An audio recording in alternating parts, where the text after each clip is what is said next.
This is the Rebel Author Podcast, where we talk about books, business, and occasionally bad words.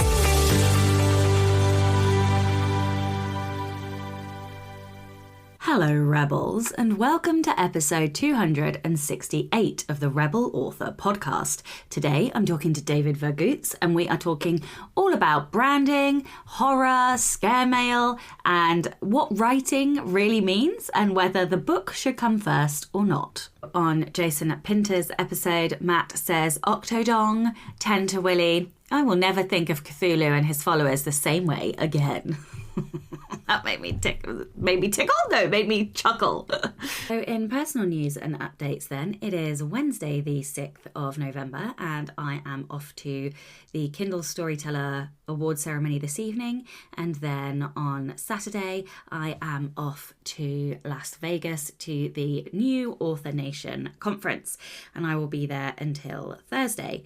So it is quite the busy few days. The last week I have been wrapping up projects. So I ended up re-editing the last 25,000 words of the book.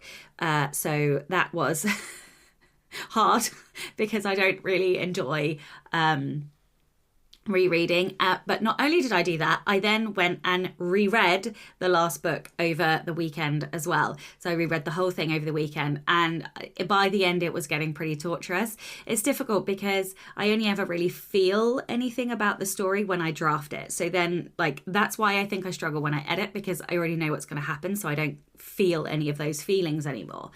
And so then I get in my head and I'm like, oh, it's shit, because I don't, I'm like, this isn't funny, except it was funny when I first wrote it, but I don't find it funny because I know the joke or whatever. So that was a hard weekend. And then I have spent the beginning part of this week editing and narrating the 2 smutty bonus epilogues for Kickstarter, finishing off a lot of Kickstarter bits and bobs, and also approving things and covers and special edition things for the next Kickstarter. So that has all been quite fun. I also saw a little bit of hate towards me online this week, which was quite frustrating. This is for Ruby. And so I decided to fight back with kindness.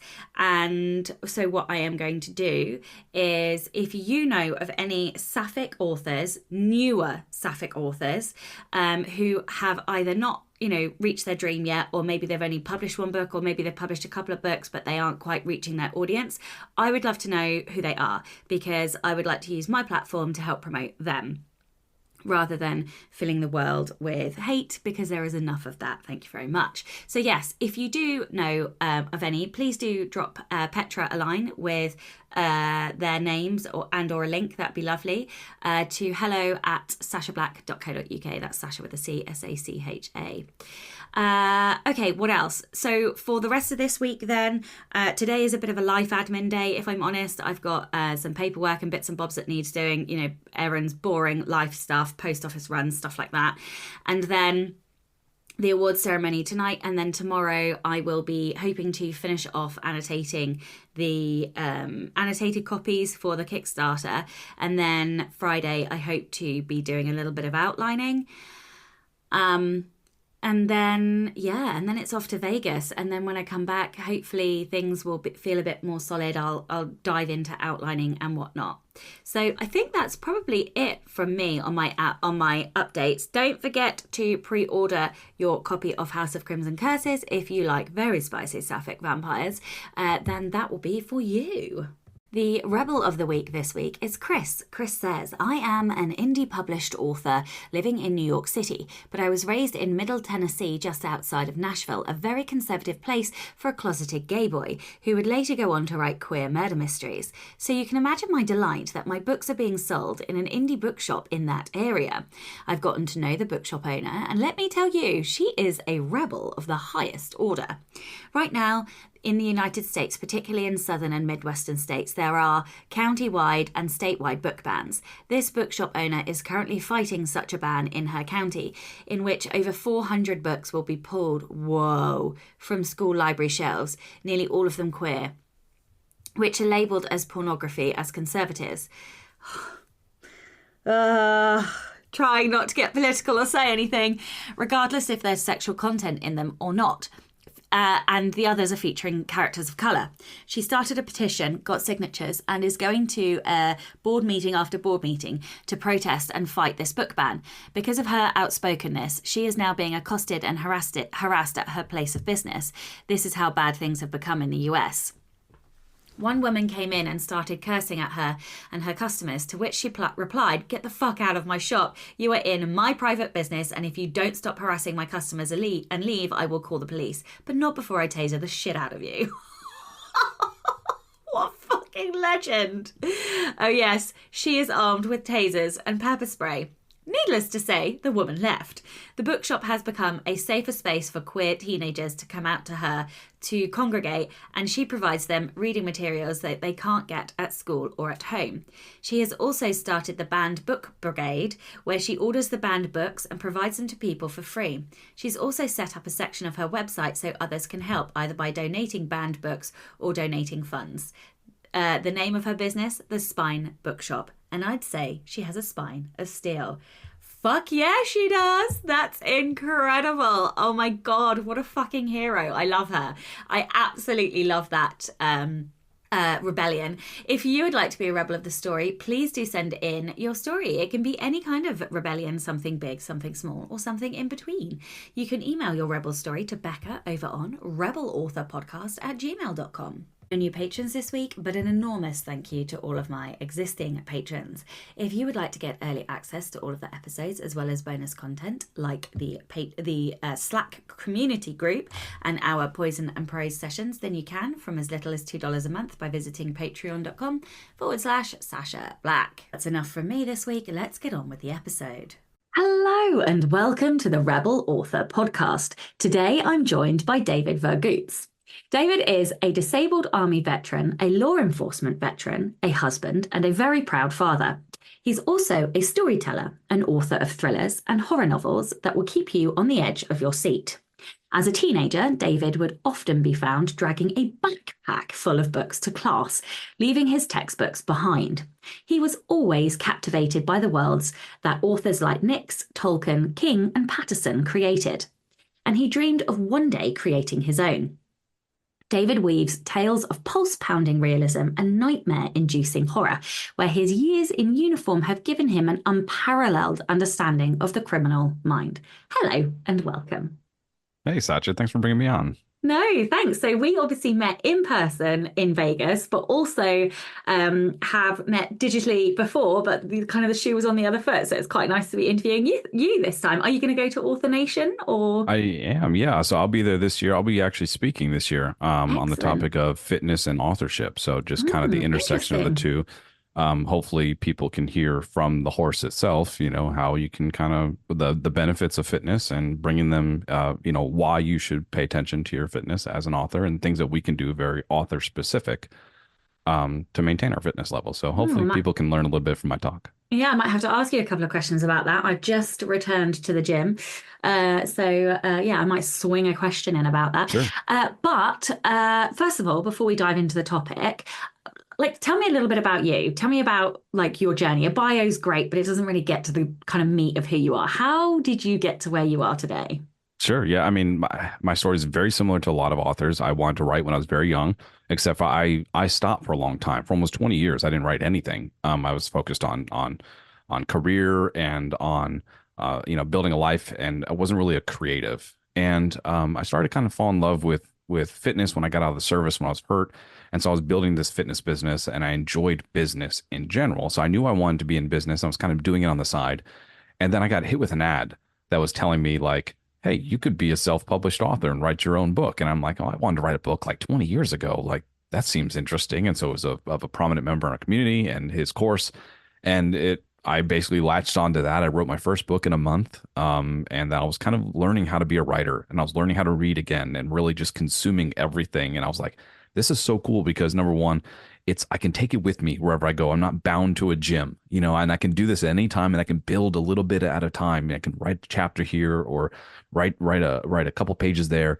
and it felt good and it felt right, and I felt like I was creating something and I was still giving as part of my business model. Like in fitness, I was giving knowledge and I was giving training and people were getting results. This kind of felt the same way, except I was giving people like entertainment and escapism and bringing them out of their world and putting them into mine, and I could create it any way I wanted. And it just felt so free.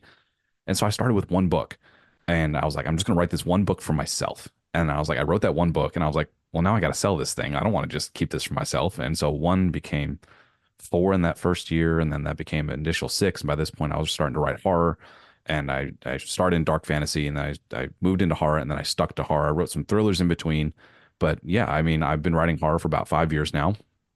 I went direct about a year ago, and haven't really looked back. My business model has always been, I think, leaning towards direct. KU does me zero favors. And so I know you're going to want to talk a little bit about that later. But yeah, so I started very similar to everybody else, which was I'm going to write one. And then one quickly became this desire to write more and more and more, and as much as I can, and to bring people into my worlds and share it with them. And I think that's pretty similar to a lot of folks. Yeah, definitely. I love a few things that you said in there. The first one is that so I am hybrid. So I have one series in KU and one only. It will only ever be one in KU. And it's a very small amount of my income. I think it's like 11%. I think it's slightly up this month because I had a video do well that was on that series, but usually it's down around 10, 11%. The reason I keep that one series in there is because it is a low friction way to get people in. Hmm. But everything else is wide. And Shopify is my second biggest income stream. And for that reason, I, on a weekly basis, have to battle with myself to remember that I wrote and designed a series for KU specifically to hoover up readers. And so I'm constantly like, I should take it out. I should take it out. I should take it out. But also, you do get a lot of organic visibility in KU. Like so that series, the book one is usually under 5,000 in the store. And my wide series is at like 20K in the store, and they earn the same amount of money every day. And it's bonkers, like how rank is so irrelevant these days. Hmm. Unless you're in the top 100, it's so irrelevant. And what was the other thing? Oh yeah, the Shopify thing. But I think we'll get into that. But the thing we're supposed to be talking about is branding. Yeah. And I think that's such a vague and murky topic. So one of the things that I really think is important in nonfiction or teaching in general is that we all share the same definition whilst we're learning. Sure. Like even if their definitions change or whatever over time. For today, what is your definition of branding? What does it mean? Yeah, so it's your outward promise to the person that's going to be receiving partaking in your brand. So this is if it's a very quick look at what can I expect. And the easiest way I can describe this to folks is like, okay, I'm a horror author. If my image was a heart and it was bleeding, that's going to tell you a little bit differently than if my image that people would perceive, and I'm just using image because people think about brand, the first thing they think about is image, or like a logo, versus like if it was a knife that was dripping blood. Those tell me two different things, right? The heart might tell me I can expect maybe a little bit more romance, while the knife says, hey, maybe it's a little bit more bloody, a little bit more gory, a little bit more intense. And so it's that outward expression that it's not what you are, or it's not what you think your brand is what others will perceive to be your brand. And so um, when it comes to it, it's a combination. Brand has to be a combination of the imagery you use, the colors that you choose, the fonts that you choose, the words that you use when you're talking to people, when you're writing emails. It all creates this package, and if you can define that, that will be the best way that you can best assess if your brand is doing what it needs to be doing. If there are holes in your brand, like if I talked to an author, she reached out to me after I was on another podcast, and she said, "Hey, will you take a look at my website? I think there's something off." And the first thing that I noticed was there were the colors. There was pink and red and purple and all these things, and the artwork was like it was very beautiful. Don't get me wrong, but like a lot of the links were the imagery was just it was kind of flowery, and then I clicked on it and it was like dark fantasy, and I was like, well, there's a disconnect here, and I told her about it. I was like, just at first glance, this was not what I expected. And so if done right, your brand is meeting those expectations of the people when they go to your website, they go to your books, they go to they open up even the interior of your novels and how it's presented as a package. If that isn't cohesive, then that creates a disconnect, and that disconnect is friction. And so your brand is essentially your quickest way into a reader's or a customer's their life. And so they perceive that thing, they perceive that brand, and then they decide whether or not very quickly if the thing that you have is for them. And so it's all of that combined. That was a very quick version of what branding is, but I went overboard, so I apologize. No, no, you didn't. And you really got me thinking as well. And one thing that I kind of, my mind drifted to whilst I was listening to what you were saying is everything you were saying is quite external, right? Mm-hmm. Mm-hmm. I'm curious about branding inside a book as well. Do you think we can do branding inside a book, like in terms of our craft, something maybe that readers feel like they always come to us for? Like, I don't know. What are your thoughts on that? Yeah, absolutely. And we already talk about it. I mean, we talk about the top level of it is like the tropes, right? And we're talking about the things that, okay, what do readers like? What do they come to you for? If I go to purchase something from Amazon, I want it quick and I want it good. And no, actually, I want it quick and I want it cheap, right? That's what I find on Amazon. I don't necessarily know if it's going to be good or not, because so in business you can have it three ways. And this is the same for every As a single romance business. writer, that's a very rude phrase to say. Okay. What's my brand? Yeah. Sorry. No, you're fine. You're fine. So you in business, you can have a product or a service three ways. You can have it good, you can have it fast, or you can have it cheap. Pick two. Yeah. That's it. And so with Amazon, I have an expectation that I want it quick and I want it cheap. It may or may not necessarily be good, and that's why you hunt the reviews. So that is the expectation from Amazon's brand. And so the internals, so you're asking about the internals of a book. Well, yeah, I mean, we have expectations within tropes, right? I mean, a trope tells us what, from a broad perspective, what is there. The cover tells us, okay, here's an idea of what should be, what list of tropes should be within this package. And so then we get down to the granular level, and this becomes the words on the page and how they form this story. If your story is like, let's say it starts off as a clean romance and then it slowly devolves into this dark romance with mafia killers and everything else, that is not an expectation that's off brand for what you had presented originally. So yeah, we have to be very careful about the story direction. I know we're creatives and we can play with tropes and we can play with the things that are in a story, but internally we have to make sure there is a line, that through line from when the reader purchases based on the cover and the package and the tropes that they expect, that through line all the way through the story, even to the ending, that it creates this feeling and this atmosphere that a reader must say, yes, this met my expectations. I didn't open the box and find something else. Does that make sense? Yeah, it does. Like, as I'm thinking about like my favorite authors, and I'm like, I know that I am going to get a fast-paced, spicy, slightly taboo, fun story from Katie Robert.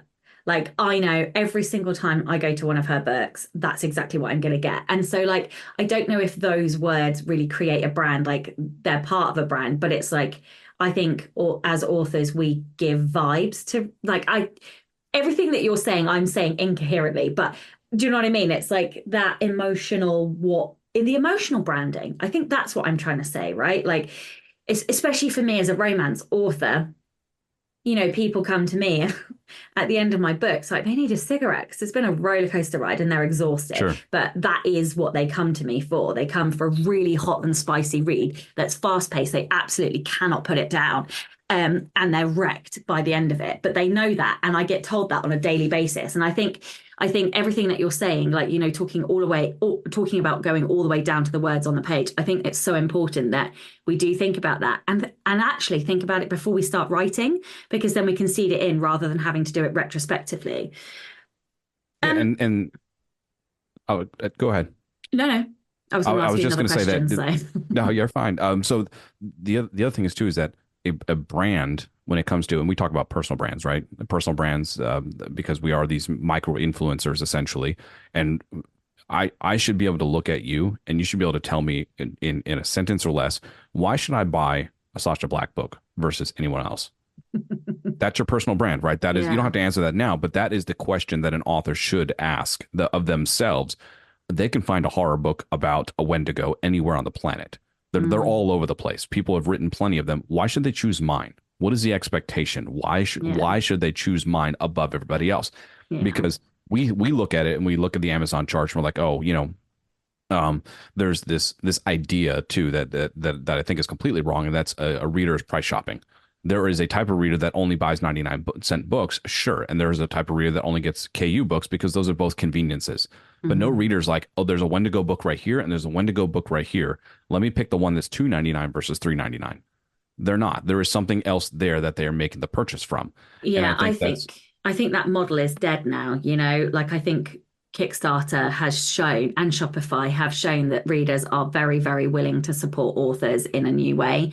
You know, my sure. average order price or order value, whatever the acronym is so high on Kickstarter, and it's considerably higher on Shopify than it is Amazon. So yeah, I completely agree with everything that you're saying. Um, when discussing brand, you say that authentic and premium are kind of keywords for your brand. So, what are brand keywords, and why should authors have them? Yeah, so these are your standout words, right? So if you're gonna put your stuff into one of those bubbles that we talked about, one of the three, it's either fast, good, or cheap. Your keywords have to fall under two of those. And so in this case, um, it may not be fast, but and it may not be cheap. It could be the opposite spectrum of that. It could be very expensive and slow. That is still a brand, but at the same time, it's like I know that I'm getting something else. That other word that I slip in there is authentic, and that's that unique word that makes things stand out, right? So the reason people come to me for my stuff is because you can't get my stuff from anywhere else. So it has to be unique and it has to be authentic because you can't get it. It's not proprietary. So that's why you get a premium price point. So you get a different type of reader. I'm not looking for the whale readers. I'm looking for the readers who are willing to spend $18.99 on a signed copy. I'm looking for the readers who are willing to spend $7.99 for a ebook because they've said, this is a David Viergutz story that I can't get anywhere else. I can't get it from Amazon. The price is the exact same. But I also at the same time is like, hey, I know I could support him in his, his authenticity by purchasing direct. And so your keywords need to be these things, these guiding principles behind your brand. It needs to be these things that you will stand upon every single day that will help guide your decisions on what you're producing, on what you're writing. Are you going to write a quick story that doesn't take you very long or very much brain power to produce?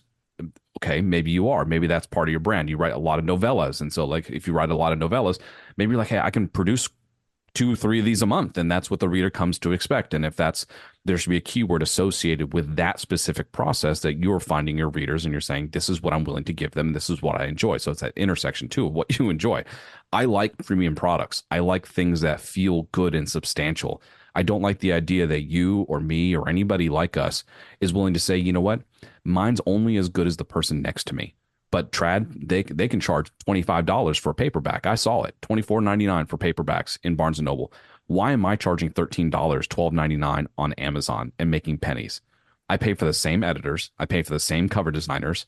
Why can't I charge the same prices? And so that's where I'm like, well, I'm going to stick with premium. I want to make sure every single book, and that's why you see my branding is consistent across every single book, except for my thrillers. That's a different story. But my horror stuff, my branding is consistent across all of them because I use the same quality on every single time. So it becomes this promise that I'm making to the reader of premium and that it's me. It's my name, nice and big and prominent on the front of that cover. And So so, do you do like special editions and stuff from your website then? not of novels lately, no. So I have a premium service that I know you're going to want to talk about that later, but yeah, I have a premium service that is essentially my special editions. What I would do instead. So I drive people towards that, and it's a higher price point than I would for like a special edition. But also I'm targeting different readers when I'm when people are buying that. So I haven't had necessarily the reader base to be like, yeah, I'm gonna produce a leather bound, painted cover or painted edges edition because I don't have the readers for that right now. When there's more interest in my novels, then sure, yeah, like I'll definitely produce something like that, but it's not really fruitful. So because I'm gathering different readers from a scare mail project, there isn't really that through line to say, okay, I can do the special editions. I've done them before. I've run Kickstarters before, and I saw the average order value go up, and that was really exciting, and that was a lot of fun. And I like the logistics of it all and finding and purchasing, the producers for those special editions. That was great. But it's not something I do on the regular. Like I look at it as like if I need a quick cash inflow, I can cash flow, I can do that. But to be honest, my focus has been driven towards other types of products right now. Okay. Um, Talk to me about scare mail. Sure. I know I'm jumping all over the place, No, you're but fine. yeah, I'm listening to what you're saying, and there are too many tangents for us to talk about. No, So you're talk to me fine. about scare mail because it's quite unique. Yeah. So yeah, I want to hear about that. Yeah. So I mean, there's a lot of different routes here that we could go down. All this is very high level view, and you could go deep into all of this. So I totally understand that. So scare mail is an experience, and it's so much easier to sell a reader an experience than it is to sell them. So, and let me backtrack. Nonfiction tends to sell a solution to a problem. All right. With fiction, we are selling entertainment primarily. Secondary, we are solving the reader's issue, which is I need a X book. I want a X book. They're not necessarily solving this big problem for them. That like there's no life change at the end of the book. There's no course to take at the end of it. There's nothing that's going to say, hey, this really helped me in a unique way, but it did kill 8 hours. And I enjoyed that, and that was good. There's nothing wrong with that, but that's where I said, well, there's a disconnect here. And I said, it's so much easier for me to sell an experience than it is to sell fiction, than to sell entertainment. You know, so look at Taylor Swift. Taylor Swift is a perfect example of selling experience. Her ticket's like $450. You could listen to her music on the radio for free, or you could purchase it from her website for $8.99 or whatever the cost is. I don't know how much a Taylor Swift novel is. Or you could go and experience Taylor Swift for $450. And so I was like, well, why can't I create an experience for that premium price point? Um, excuse me.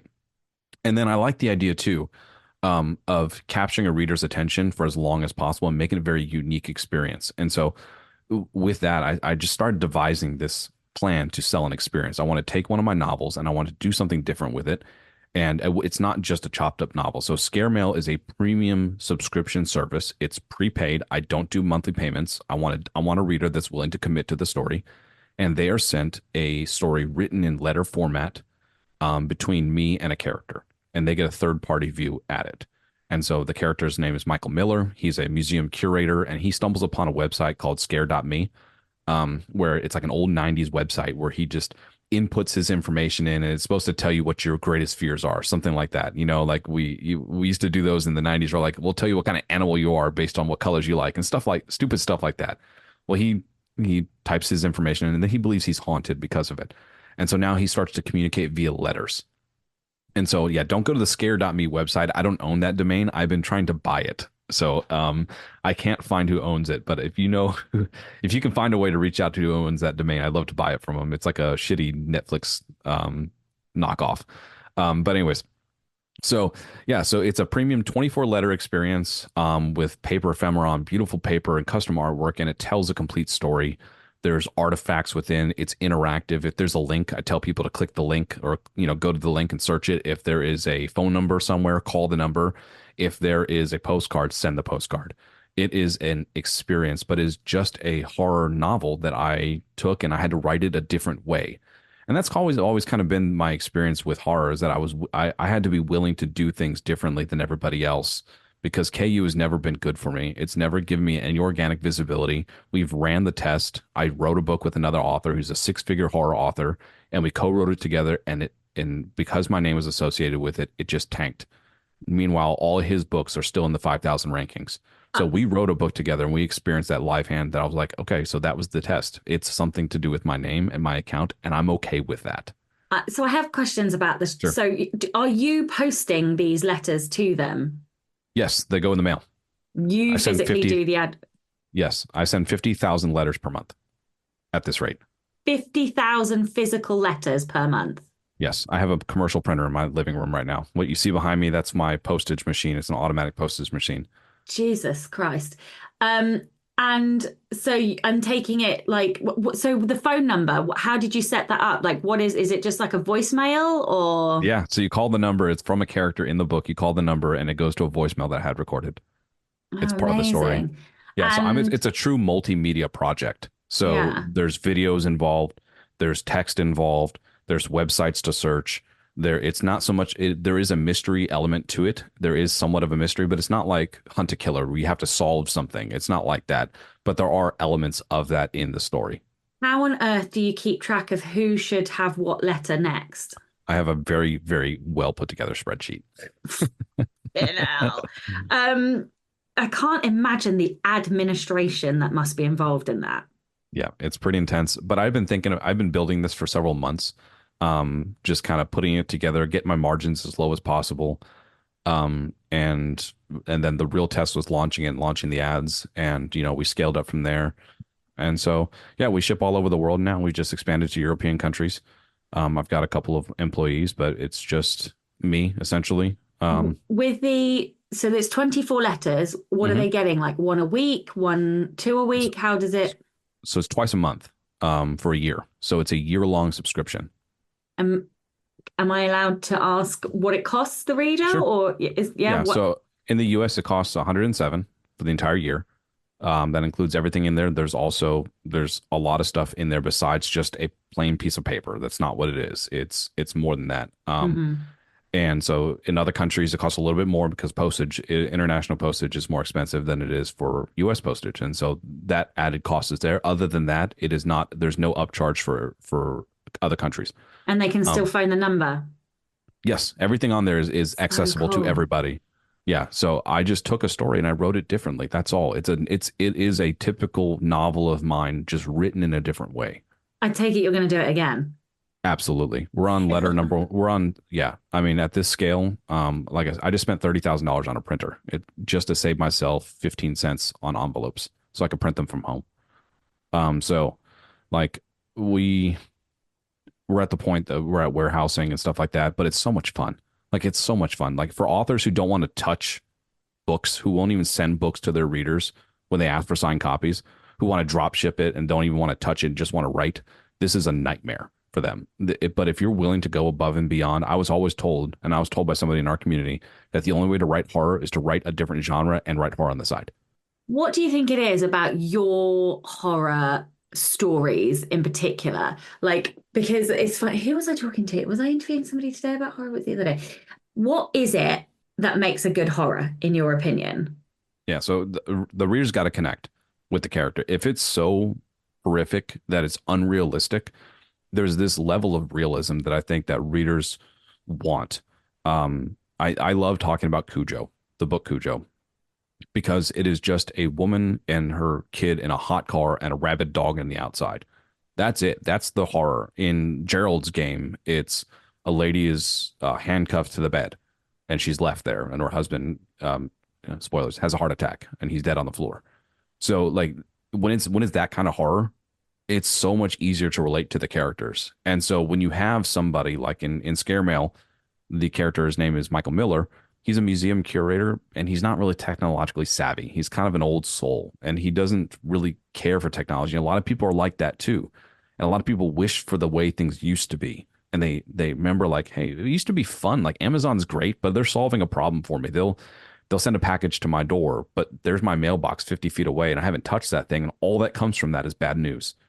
And so it's like people want that connection. They're like, I can understand that. Like, I can understand why Michael Miller doesn't want to deal with technology. I can understand why letters are important to him because it used to be a feeling of joy to get letters in the mail from somebody, from grandma when she used to send $20. Like letters, I used to letters, have pen pals. and I fucking love a letter. And when my best friend emigrated to Australia, we used to write, we brought a book, like a scrapbook, and we would write letters to each other in this scrapbook. And for about 7 years, we would post this bloody thing back and forth. And then when it was full, did another one. And yeah. we stopped now because kids and life. But for a really, really long, this is why I've asked you so many questions about this, because I'm fascinated, because letters are something that like I have always done my whole life. Like I still write thank you notes to people Hmm. who give me gifts. Like I love a letter. So I just think this is fantastic and so interesting. Yeah, part of Um, Scale Mail is a pen pal. You get a pen pal if you want one, and you get a new one every single month. But you have what? to So be somebody who's, you yeah, connect your readers to each other? I do. Yeah, I built a community. Yeah, true community. They operate without me. They make connections. They've been sending each other pen pals. They send each other packages. They're all connected under Scare Mail. Yeah. Do you So ever they, worry about legal implications there if anybody, I don't know, I don't know. I just worry about I don't know. My head goes off and no, I mean, as far as like they have to consent to getting somebody else's address, and they have to consent to giving their own address out, and okay. they get it to one person. Yeah, yeah. And so it's a mailbox address. A lot of there's some folks who are like, hey, just send it to my PO box. They'll send it to their work. So because they have that, they want that layer of protection, but it's like it's nothing more than you're giving Temu or Amazon or Yeah, yeah, anybody who yeah. looks at your account. That I don't really about the legal because there's nothing that says they have to do this. It's a Yeah, yeah, yeah. choice. So let me try and connect this back to the Sure, point of what we were supposed to be I talking know it's about. all over the place. Well, this is, but it's so lovely when you get somebody so interesting and you can just tangent into different areas. But I suppose my question is like you've talked about keywords and kind of the concept behind it. I don't think I've asked you what your keywords Hmm. are. And I suppose like my part B to that is how do those keywords then manifest in what you're doing? How are your keywords represented in Scare Mail? Sure. So my keywords are premium and authentic.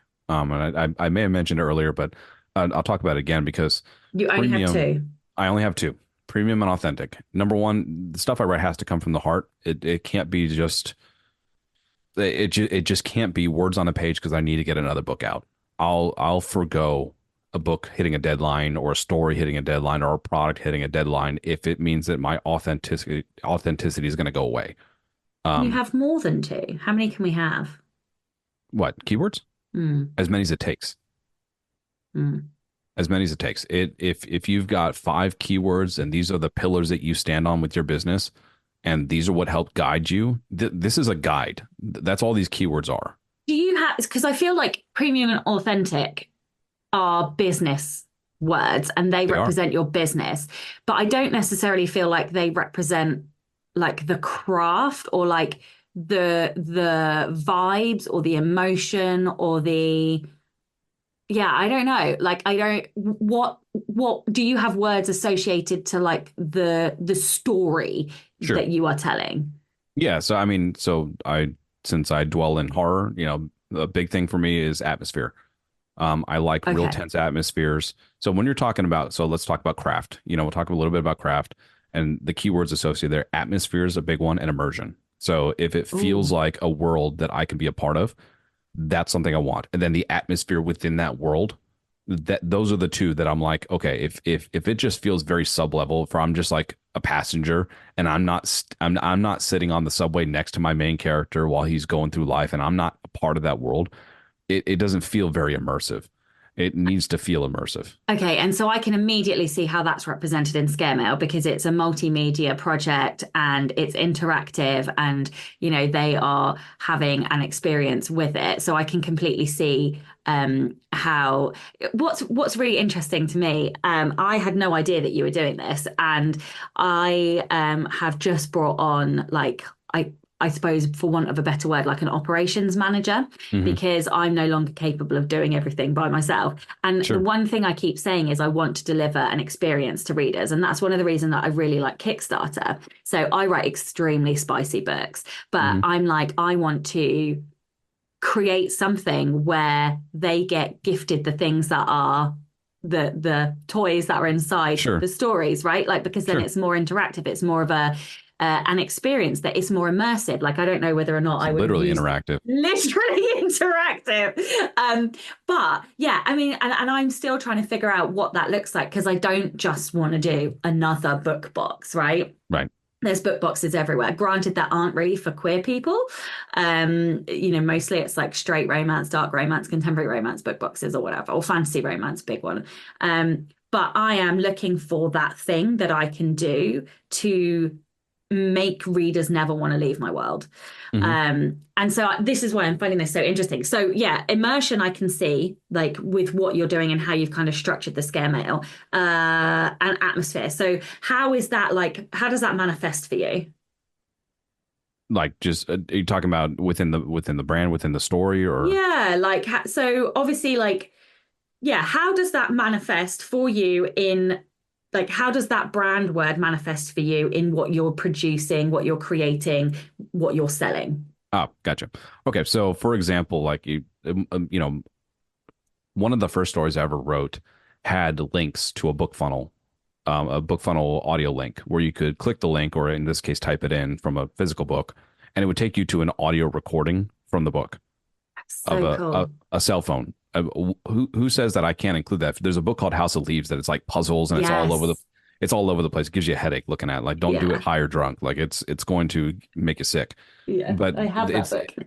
it's more than words on a page, right? And so there's no rules that say we can't do that if it fits the story. In this case, it was a cell phone audio recording of one of my characters running and screaming and asking for help.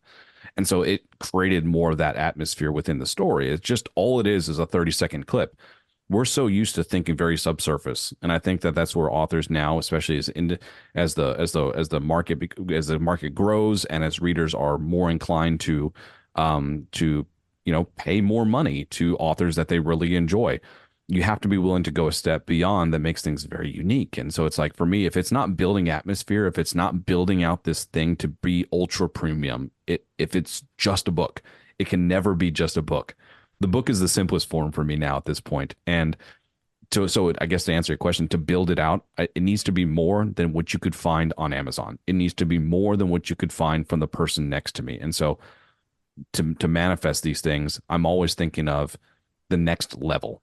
And so in this case, like that story I told you about, there's an audio link where nobody else is doing that. They can't now that they've listened to it, but it's like that's a nice surprise to a reader, is to find out like, well, I want to click that. I want to listen to what that is. You know what I'm saying? Yeah. Do you know your Clifton strengths? I don't. No, Ah, those things terrify me. I'm Those the I would be fascinated to know what yours are. I've got some predictions, but um okay. How can our keywords help us with our marketing? yeah. So I mean, look, we as indies, we have two issues with with being indie. The first is that, well, we have one issue mainly, and that's we I'm trying not to. Okay. Just say Okay. We it. squirrel a lot. We'll bounce from one thing to the next, and we talk about it as a strength, but also it's a major weakness. If we're not thinking long term, we think very short term money. We don't think long term money, right? We think very short term returns. We don't think very long term returns. We look at our strength of being willing to pivot from one thing to the next, and we don't realize that that could also be a hindrance too. The easiest way we see it is when we bounce from like, hey, we're going to try this genre real quick. And then we abandon our other genre because there's making a little bit more money in this genre instead of sticking with it for a long enough time. And Trad is very good at sticking to one thing for a very, very long time. And then we say, oh, look at our strength. Our strength is that we can pivot. So in the end, what you need to do is have a guiding principle that you're willing to stand behind for a very long time. And so your keywords need to do that for you. If you are not using your keywords to reinforce the long-term vision and you're just using it to hop around, your keywords will change, and so will your outward projection. This is kind of woo-woo, and I don't really have much facts behind this, but the outward projection, if people are like, hey, and I almost did this last year. I did this to myself. I almost did this last year. I started creating a whole new brand specifically for my thrillers. The confusion that came with that, even to my meager list at the time, I only had like 20,000 on my list at the time.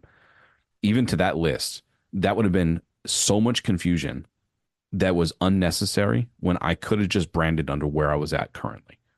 And so I was stepping away from my guiding principles of premium and authentic because I was chasing the next thing and I was looking for that easy buck in thrillers, and it worked in the temporary, but in the long run, it didn't help.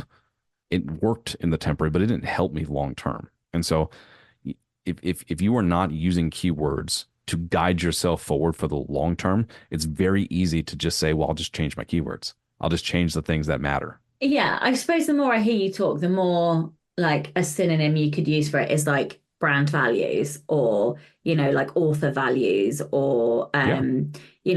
yeah, it's almost like those tenets or principles that you want to like stick to, I suppose. It's like your ethos for your business, I suppose.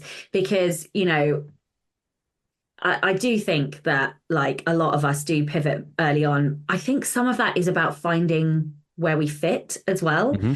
A lot of people write the first series in a genre that they don't end up in, because I certainly was writing the story I thought I was supposed to write to be, like to be what everybody else thought I should be, and Yep. then sort of you Me too. find that creative voice and then you break out. I think it's so interesting.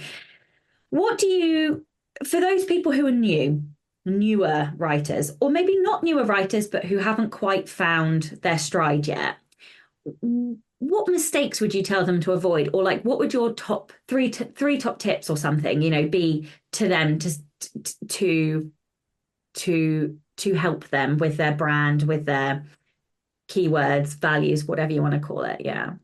Yeah. I mean, the market as is, when you're looking at it, it's a good place to start.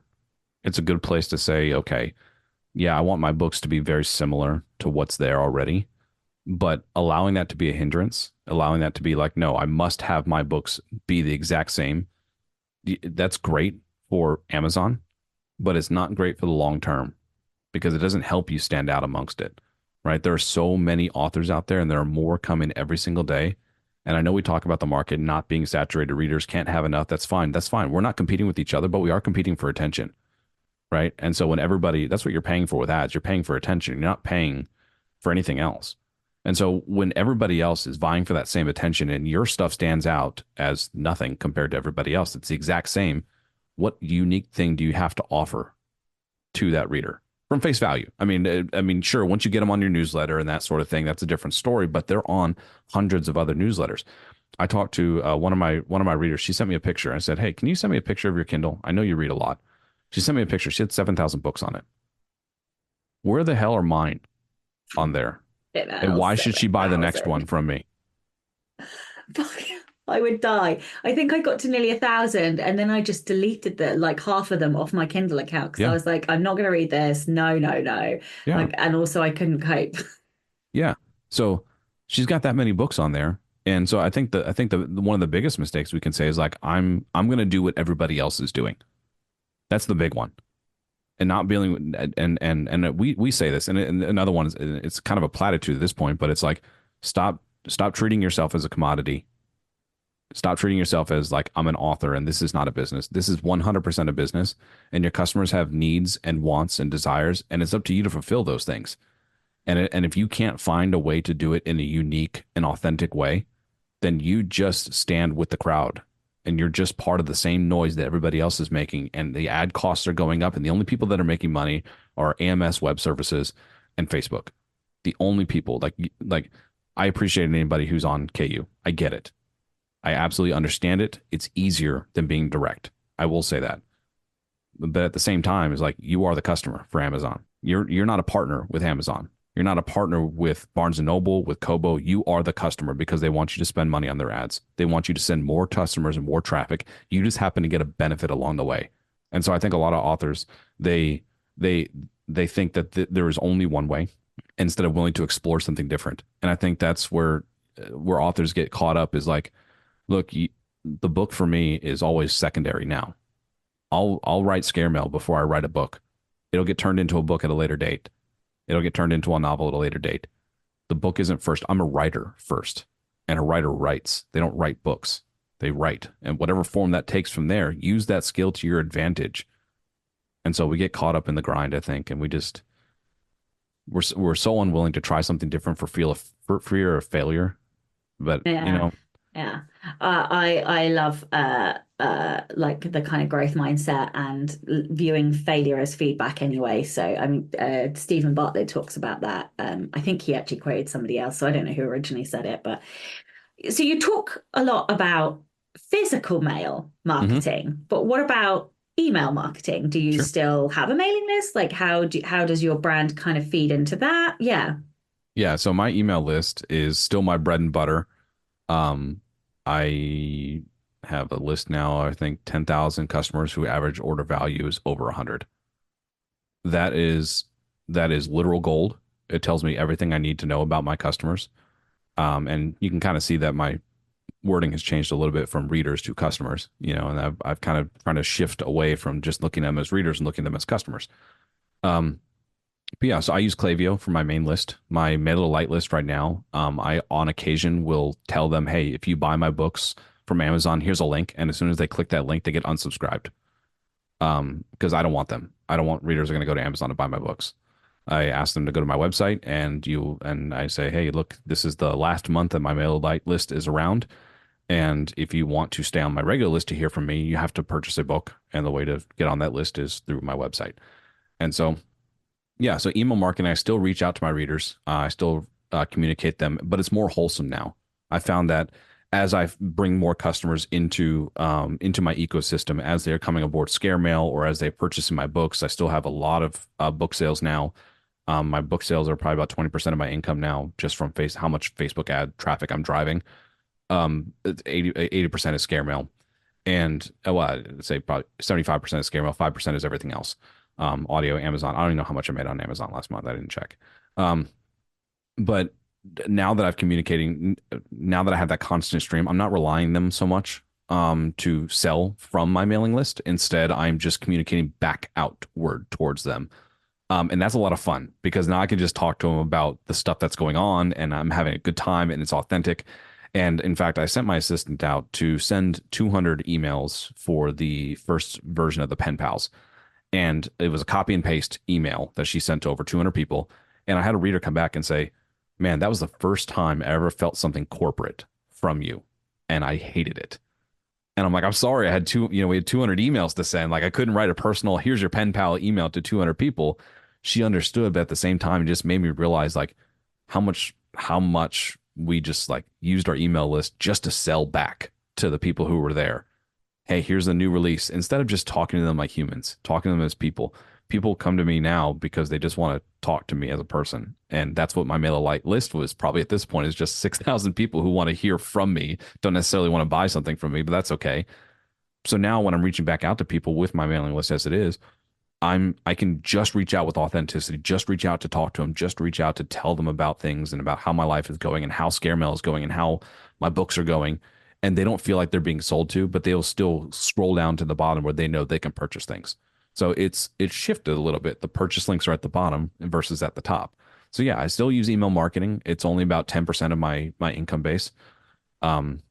Whenever I send out my newsletters, and it's sporadic. I write them as I please once a week. Tuesday might be Thursday, might be Friday, but I think I queried my list a long time ago and I asked them, hey, do you care what day it comes out? They're like, no. They're like, if you were busy that week and it came out on a Thursday, then you tell us that, hey, I was busy this week and it came out on Thursday, and they appreciate that. So they're okay with it. But yeah, so I use email marketing that way. Yeah, yeah. Oh, I'm sad this has come to the end because I I'm know. sure I could pick your brains for like another hour just talking about this. It's so, so interesting. Um, and a complete tangent from what we were supposed to talk about, but never mind. Okay, this is the Rebel Author Podcast. So tell everyone about a time you unleashed your inner rebel. Yeah. So I mean, I got told I got told by another indie author that the only way to make it in horror is to write in a different genre and write horror on the side. And so I said, okay, we'll see about that. And so, That is music to my very competitive ears. yeah. And I said, that just sounds like a problem to solve. It just sounds like nobody's taken a chance like I have. I started with book boxes when nobody else was doing book boxes. I mean, they were doing book boxes, but nothing really in horror. It was very just kind of superficial.